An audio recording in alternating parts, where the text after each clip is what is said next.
Bizim insanlar buraya gələrkən biz de her dəfə bu mezarları, bu qəbirləri ziyaret ederken onlara Allah'tan rahmet diliyoruz. Ama aynı zamanda onların her birisinin karşısında ben şahsen baş eğilim.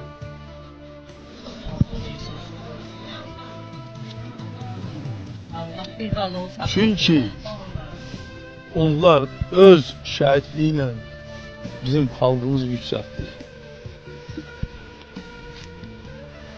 Bəli, onlar bizim müstəqilliyimizə yol açtılar. Onlar sübut etdilər ki, bizim xalqımızı müstəqillik yolundan çevirmək olmaz. Ve bu müstəqilliyi de biz əldə etdik. Biz bu müstəqil devlette yaşıyoruz ve yaşayacağız.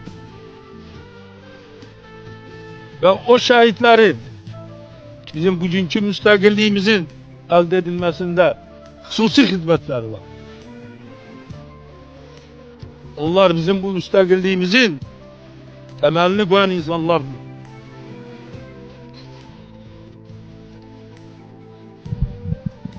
Ve onlar emin olabilirler ki onların tökdüğü kanlar hiç vaxt unudulmayacak. Onların kahramanlığı hiç vaxt unudulmayacak.